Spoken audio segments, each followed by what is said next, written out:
Good morning, everyone. So glad you could join us for coffee again. Oh, I sure hope you had a nice week and a nice weekend. It's my wish for you, and I pray that we all can enjoy the life that God gave us. Once again, I ask you to remember in your prayers our retired Vincentians in Perryville, Missouri, especially those in need of God's healing. And also friends of the mission that I'd like you to remember in your prayers. And so please continue to pray for Betsy and Karen and Loretta and Louise and Nina and Pat and Sharon and Bill and Bob and Clarence and Jack, Scott and Stan. And as you notice, I didn't mention somebody's name. We lost Brian, who we've been praying for, who's been battling cancer. And so in a special way, I pray for his wife, Melissa, and their daughter, Maddie, and the whole Weiss family who deal with the loss of a loved one who lost a battle of cancer. So anyway, continue to pray for them. I sure appreciate that, and I know they do too. My reflections are on the weekend again. I'm thinking about yesterday's gospel, and Jesus was given two different challenges, during the reading of the gospel yesterday. One, he said, the blind can't lead the blind. Either you are imbued with the good news and then you can spread it. If you're not, you won't. And then he went on to talk about how a good tree bears good fruit if the inside is good. And he was trying to talk about how, if we are filled with the love of the Lord and we're faith-filled, and then good can follow. But if the inside is not good, then you're not going to get the outside good either. I was thinking about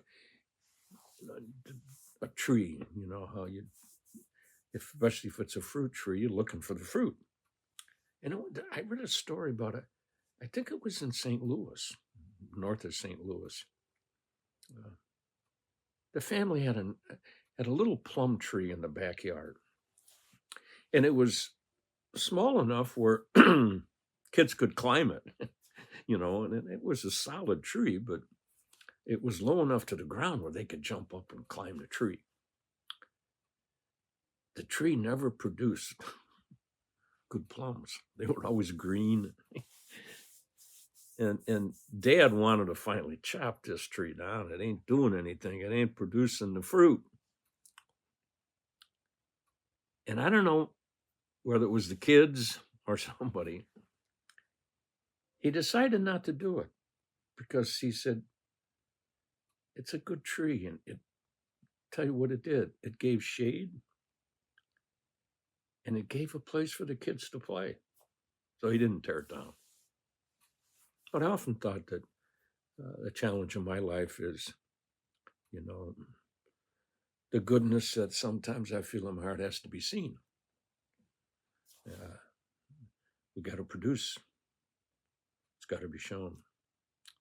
And boy, today, the feast day today, there's somebody who not only had the goodness in her heart, but boy, she produced.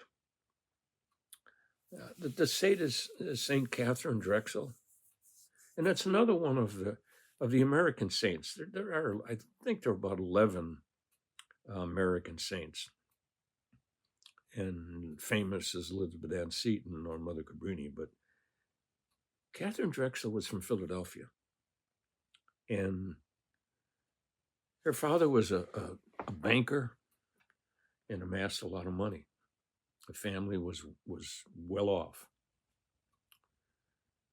But Catherine lost her mother 5 weeks after she was born. Her mother died. And so she and her sisters were raised. She had another sister. They were raised by the aunt and uncle for 2 years.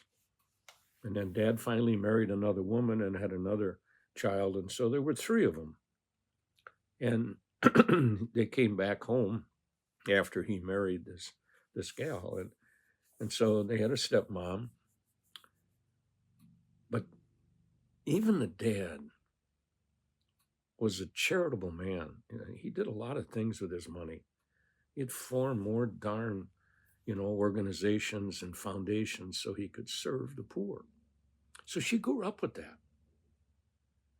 And she developed such a love in her reading. She did a lot of reading, and she read about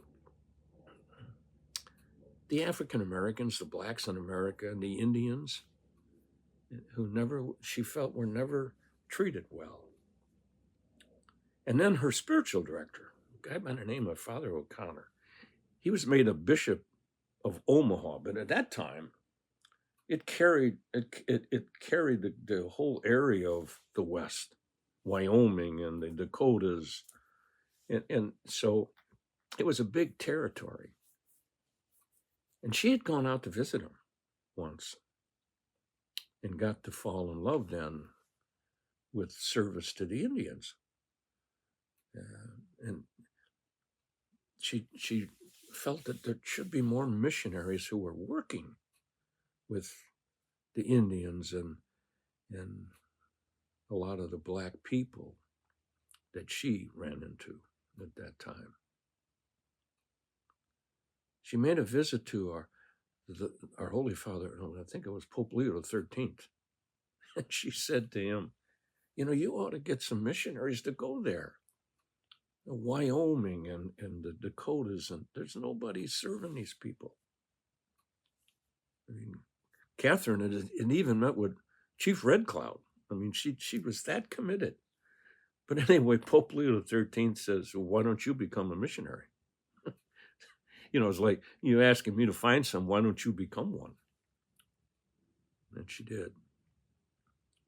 And then she founded a group of nuns, Sisters of the Blessed Sacrament, and then founded school after school. All of a sudden, she was serving the very people she wanted served. And I thought, man, this lady really produced. The accolades that she has received in her life. And, I didn't know this either. There are like about 30 churches in America dedicated to St. Catherine Drexel, which I didn't know.